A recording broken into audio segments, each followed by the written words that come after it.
अस्सलाम वालेकुम। बजट तो ये है प्रोग्राम के साथ मैं हूं आपका होस्ट मुख्तार अहमद।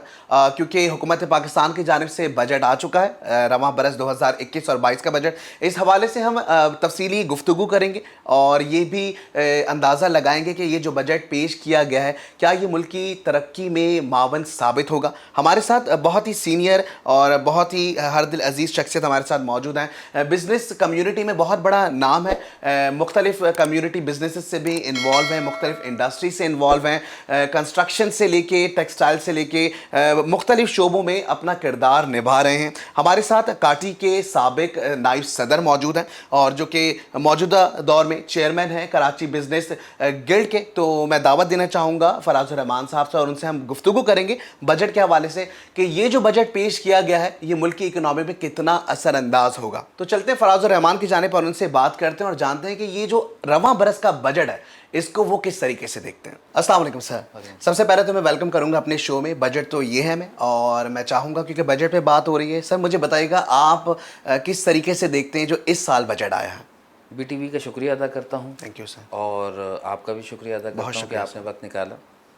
सबसे पहले तो बजट के हवाले से इस वक्त बजट बहुत अच्छा पेश किया है और उसकी वजूहात आपको भी पता है कि इस वक्त जो है कोरोना वायरस की वजह से इकनॉमी बिल्कुल तबाह हाल है। बेशक। और उसमें कई सेक्टर्स को कवर किया गया है और यकीनी तौर पे उन सेक्टर्स को कवर करना बहुत इम्पोर्टेंट था, मगर उसके साथ साथ कुछ सेक्टर्स इग्नोर भी हुए हैं।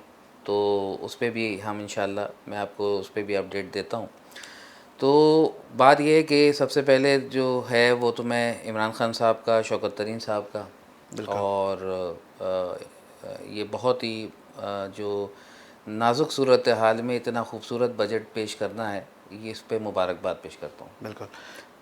सर मुझे ये बताइएगा कि क्योंकि बजट जो अब आ चुका है सबसे ज़्यादा हुकूमत ने तरजीह किन शोबों को दी है, क्योंकि ज़ाहिर आपकी बड़ी गहरी फ़िक्र भी है, गौर भी करते हैं, सूझ समझ भी आप उसको देख रहे होते हैं बड़े गौर से। तो क्या समझते हैं कि सबसे ज़्यादा हुकूमत पाकिस्तान ने किस शोबे को सबसे ज़्यादा तरजीह दी है। देखें, इसमें तरजीहात के हवाले से अगर देखा जाए तो जो जो सेक्टर था, जैसे लेदर था, लेदर के ऊपर तवज्जो दी गई है, उसके ऊपर कुछ तरजीहाती बुनियादों पे उसको रीओपन वाली सिचुएशन पे लेके आए हैं, कुछ पॉलिसीज़ दी हैं उसके हवाले से। और उस पे जो है हम समझते हैं कि लेदर इंडस्ट्री जो कि ज़वाल पज़ीर हुई हुई है पिछले कुछ सालों से, तो उसमें इंशाअल्लाह ताला एक अच्छी जो है वो कम बैक वापस आएगा। दूसरी बात टेक्सटाइल सेक्टर को, जो कि ज़ाहिर है कि टेक्सटाइल इस वक्त बैकबोन बनी हुई है, एक्सपोर्ट हमारी सबसे बड़ी टेक्सटाइल सेक्टर की है, तो उसके ऊपर भी उन्होंने काफ़ी तवज्जो दी है और यकीनी तौर पे हम उम्मीद करते हैं कि इंशाल्लाह टेक्सटाइल सेक्टर को जो बेनिफिट्स दिए गए हैं उसको वो भरपूर तरीके से इस्तेमाल करें।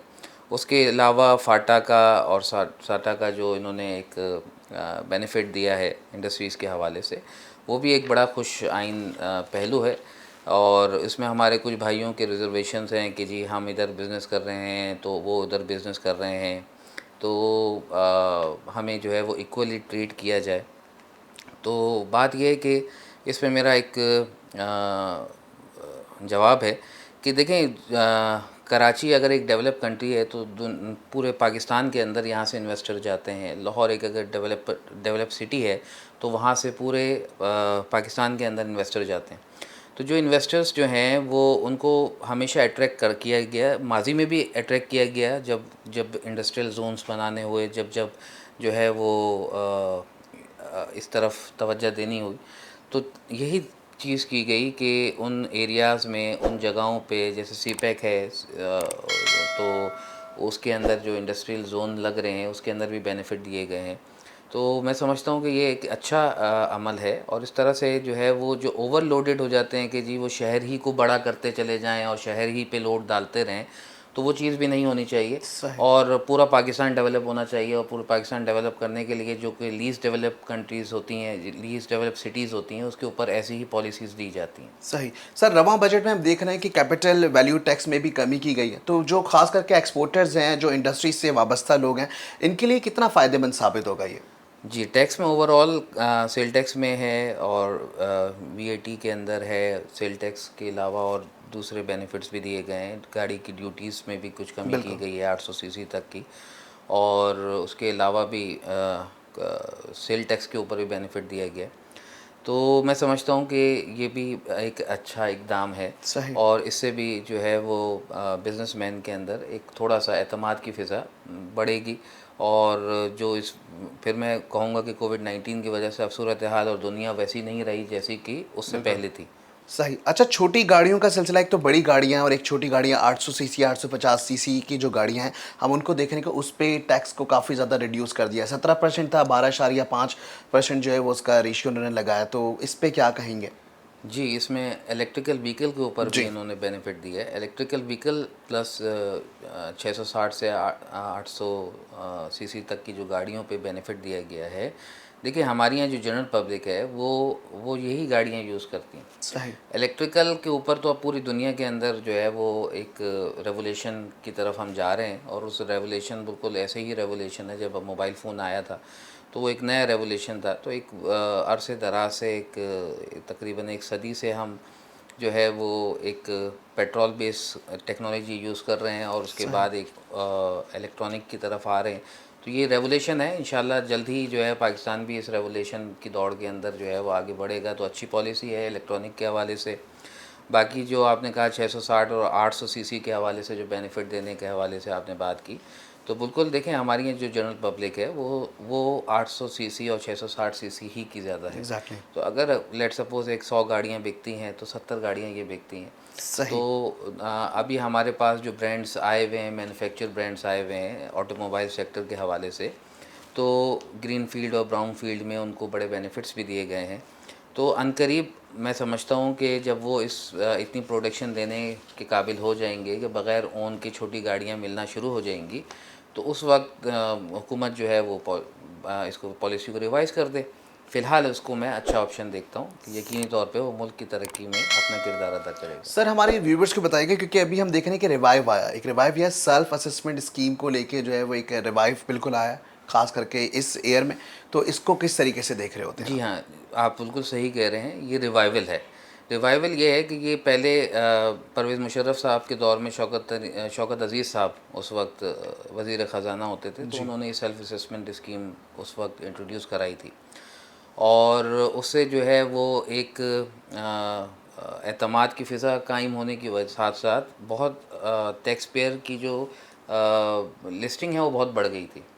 सही। और बात ये है कि सेल्फ असेसमेंट जो है वो देखें, जो भी तबका जितनी छोटे बिजनेसेस करने वाले एसएमई सेक्टर्स होते हैं, वो उनके पास पूरे पूरे अकाउंट सेक्शन बनाने के मामलात नहीं होते। उनको जितनी आसाइश देंगे, जितनी आसानी पेश करेंगे उनके लिए टैक्सेस के अंदर, तो वो सारे के सारे टैक्स में यकीनी तौर पे रजिस्टर्ड होना चाहेंगे। और इसकी तरफ जो है वो मज़ीद तरजीहाती बुनियादों पे बेहतरी लाने की ज़रूरत है। बिल्कुल। सर, एग्रीकल्चर सेक्टर में भी देख रहे हैं कि ख़ास करके वेयर हाउसेस और जो गोदाम बनाए जा रहे होते हैं, ख़ास करके ज़रिए जनाज़ के लिए, इनकी टैक्सेस में भी जो है वो छूट दी गई है। तो इसको इंडस्ट्री में किस तरीके से देखते हैं?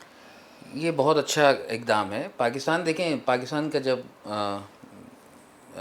बॉन्ड विद द इकोनॉमिक जो बॉन्ड हुआ था इसका, तो बिल्कुल। वो बेसिकली एग्रीकल्चर बेस्ड था। बिल्कुल ऐसे ही। फराज साहब, मुझे बताइएगा कि हम वेयर हाउसेस पे बात कर रहे थे कि जी यहाँ पे भी टैक्स की छूट दे दी गई है, और इसको किस तरीके से देख रहे हैं, खास करके इंडस्ट्री में अगर हम देखें तो ये कितना ज़्यादा एक जो ये इकदाम किया गया है, इसको किस तरीके से देख रहे हैं आप? देखें, इसमें जो सबसे अहम चीज़ है ना वो ये है कि हमारे यहाँ हम पाकिस्तान जब वजूद में आया तो मैंने जैसे कहा कि एग्रीकल्चर बेस हम बिल्कुल। कंट्री रहे। और एग्रीकल्चर बेस में हमने टेक्नोलॉजी को कभी अपग्रेड करने की कोशिश नहीं की। सही।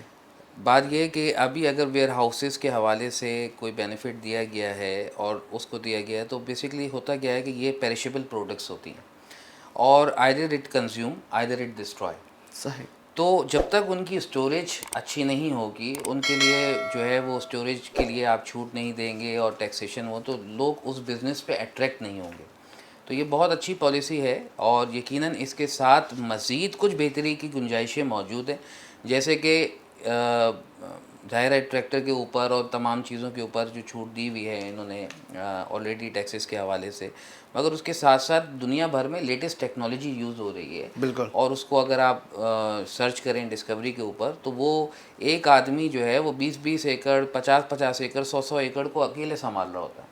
हमारे यहाँ थोड़ा सा इस चीज़ पे भी ज़ोर देने की ज़रूरत है। उसके साथ साथ ज़मीनों को फ़राहम किया जाए उन एग्रीकल्चर वालों को, ताकि वो एग्रीकल्चर वाले मज़ीद ज़मीन के ऊपर कल्टीवेशन कर सकें। हमारी सही। बदकिस्मती है, यहाँ मैं बोलूँ कि भाई एग्रीकल्चर कंट्री होने के बाद पिछले दिनों हम जो है वो टमाटर इंपोर्ट कर रहे हैं, तो जी प्याज इंपोर्ट कर रहे हैं।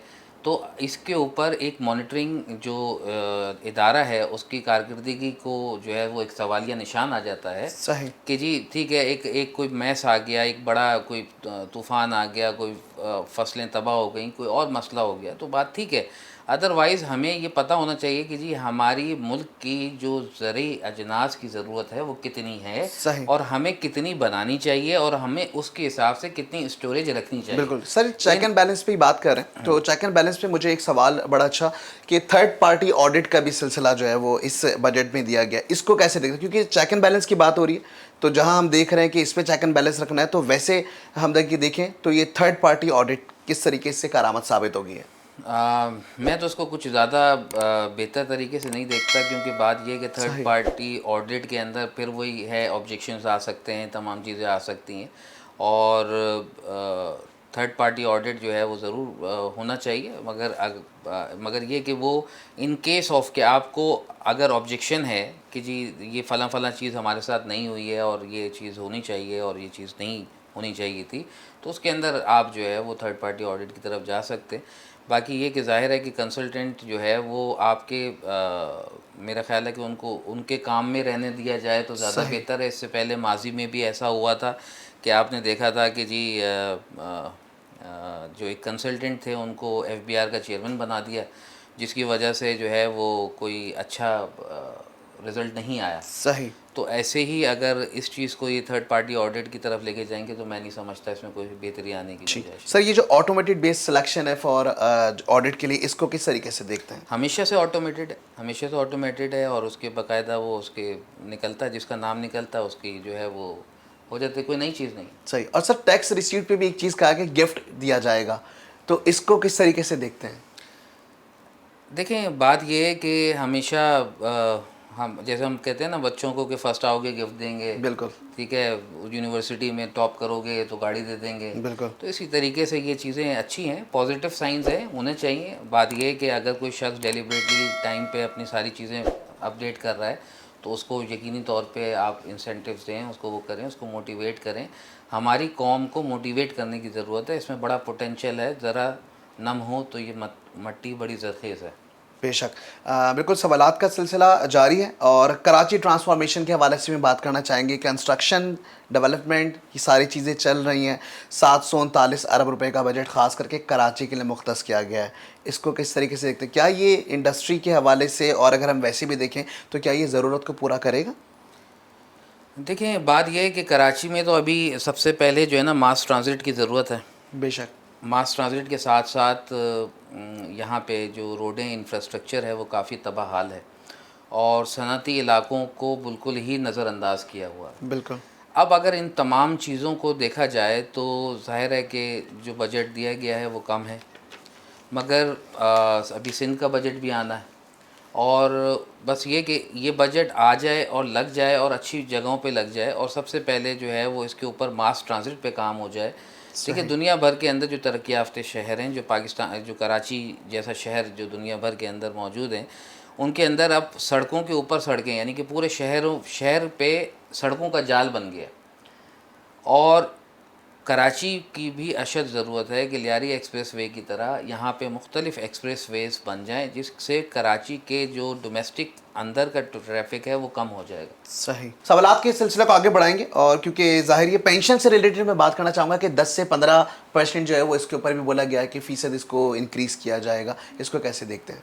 जी बिल्कुल, पेंशन जो है वो हमारे बुज़ुर्गों की जो है वो लिए बहुत इम्पोर्टेंट होती है, और किसी भी घर के अंदर जो है वो एक कुंबे के अंदर समझ लें कि उसकी जो पेंशन आती है वो उस कुंबे को बहुत सपोर्ट करती है। सही। तो यकीनी तौर पे जैसे कि महंगाई और इन्फ्लेशन का हाल है, तो उसको भी इंक्रीज़ होना चाहिए था, और मैं बिल्कुल समझता हूँ कि ये बहुत अच्छा इक़दाम है। सही। जहाँ पे हम बात करें महंगाई की, वहाँ पे फिर होता है कि एक मज़दूर तबका भी हमारे पास मौजूद है, तो मैं उस हवाले से भी बात करना चाहूँगा कि 20,000 रुपये फेडरल गवर्नमेंट ने और सिंध गवर्नमेंट ने जो तजवीज़ दी है वो 25,000 रुपये की दी है, कैसे देखते हैं इस चीज़ को? ईमानदारी की बात करके अगर दिल पे हाथ रख के बोलूँ तो इस पे भी गुजारा नहीं है एक गरीब आदमी का। मगर ये कि 2-3 लोग घर के अंदर मिलजुल कर अपनी फैमिली को आगे की तरफ ले जाते हैं। अब ये कि ज़ाहिर है कि सबसे पहले जो है ना वो इसका तो खैर मकदम करते हैं कि आपने ये बढ़ाया 20,000 से 25,000 की जो ऑप्शंस आ रहे हैं, अच्छा है। ज़ाहिर है कि बहुत सारी इंडस्ट्रीज़ होती हैं जिसके अंदर जो है वो कॉस्टिंग नहीं निकल पाती। तो ये इसको मैं अच्छी तरीके से देखता हूँ और यकीनी तौर पे इस पे मैं ये भी कहता हूँ कि जी और वसाइल उनके बढ़ाने चाहिए, किस सही। तरह से बढ़ा सकते हैं उस पे सोचना चाहिए। पाकिस्तान जो है वो इमरान खान साहब का वादा था कि पाकिस्तान जो है वो एक सोशल स्टेट बनाएंगे। तो हम इमरान खान साहब के साथ हैं और इंशाल्लाह ताला अगर पाकिस्तान एक सोशल स्टेट बन जाए तो यकीनी तौर पे लोगों का और तमाम जितने भी हमारे गरीब लोग हैं, गरीब तबका है, उसकी सपोर्ट होनी चाहिए। सही।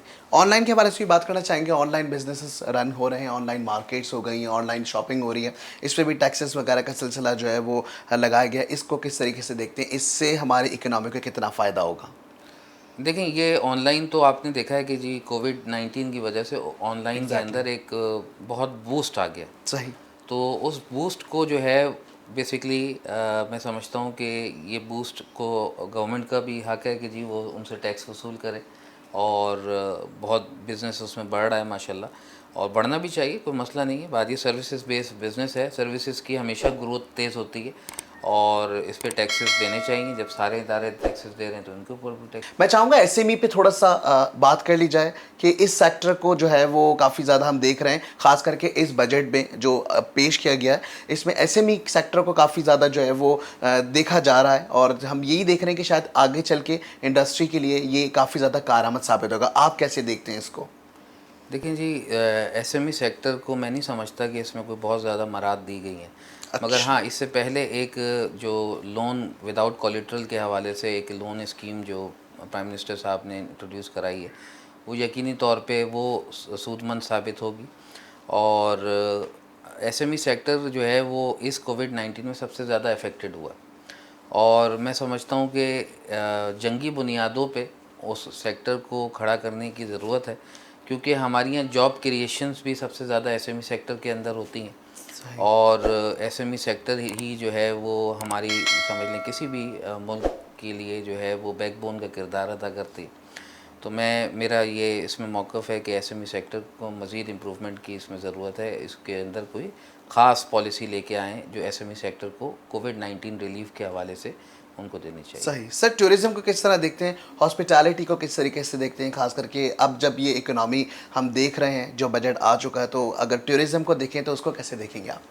देखिए टूरिज़्म और हॉस्पिटैलिटी ये दोनों बिज़नेसेस जो हैं ये हमने देखा है कि हमारे जो सेंट्रल एशिया और तमाम जो हमारे से जो रिलेटेड जो कंट्रीज़ हैं उनके अंदर हमने ये चीज़ देखी है कि जी उन्होंने टूरिज़्म से अपने आप को ग्रोथ दी है और टूरिज़्म के अंदर हम जो इग्नोर कर रहे हैं वो अपने बहुत बड़ी बेल्ट जो सी बेल्ट है उसको भी इग्नोर कर रहे हैं, जिसे भी इग्नोर करने की ज़रूरत मैं समझता हूँ कि जिसको प्रमोट करने की ज़रूरत है।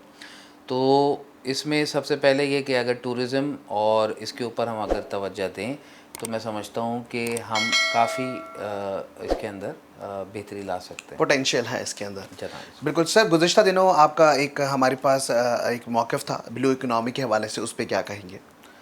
हाँ, मेरे कल के बयान में था ब्लू इकनॉमी को जो है नज़रअंदाज किया गया है। बिल्कुल। देखिए बात ये है कि ब्लू इकनॉमी क्या है, समुंदर से मच्छरों का मछली पकड़ना भी ब्लू इकनॉमी है। बिल्कुल ऐसा है। तो समुंदर के अंदर एक्टिविटीज़ और गेम्स खेलना भी ब्लू इकनॉमी है। बिल्कुल ऐसा है। तो समुंदर के ज़रिए माल बरदार जहाज़ों के ज़रिए माल का भेजना भी ब्लू इकनॉमी है और इसी के अंदर जो है वो आपके मुख्तलिफ़ वसाइल जो है वो इसके अंदर लाया जा सकता है। हमारे फिर मैं मिसाल दूंगा कि वेस्ट एशिया के अंदर एशिया में मुख्तलिफ़ ममालिक हैं जिनमें हम देख सकते हैं कि उनके इकनॉमी के अंदर जो है जीडीपी के अंदर जो बेशतर हिस्सा है वो उनका ट्रैवल टूरिज़म और उनकी ब्लू इकनॉमी का हिस्सा है। इसको जो है वो फ़ौरी तौर पर इसके ऊपर अच्छी पॉलिसीज़ लाने की ज़रूरत है। मिसाल के तौर पे जो बोट्स हैं, जो वाटर से रिलेटेड जो एक्टिविटीज़ हैं, वो एक्टिविटीज़ इंट्रोड्यूस कराई जाएं। बहुत अपॉर्चुनिटी है अभी सीपैक के बाद, यहाँ टूरिज़्म बढ़ना है। टूरिज़्म बढ़ेगा, जब लोग आते हैं डेफिनेटली बिज़नेस के दूसरे ममालिक से, और जैसे कि माजी में आते रहे हैं मुख्तलिफ़ ममालिक से, तो उस वक्त दो चीज़ें बहुत अहम होती हैं। एक आपका लॉ एंड ऑर्डर, और दूसरी चीज़ ये कि जी उनको एक प्रॉपर प्लेस हो जहाँ जाके वो एंजॉयमेंट कर सकें। तो अगर पाकिस्तान इन दो चीज़ों पे तवज्जो दे ले, एक लॉ एंड ऑर्डर पे और टूरिज़म पे, तो मैं समझता हूँ कि ऑटोमेटिकली हम दोनों चीज़ों की वजह से बहुत पोटेंशियल ग्रोथ की तरफ आ सकते हैं। सर कंस्ट्रक्शन और प्रॉपर्टी, क्योंकि हम देख रहे हैं कि गुज़िश्ता दिनों जब ये कोरोना वायरस का इफेक्ट जो आया है, तो कंस्ट्रक्शन भी और प्रॉपर्टी का बिज़नेस ये भी हम देख रहे हैं कि ये काफ़ी ज़्यादा डिक्लाइन हुआ। इसको खास करके अब इस बजट के साथ कैसे देख रहे हैं?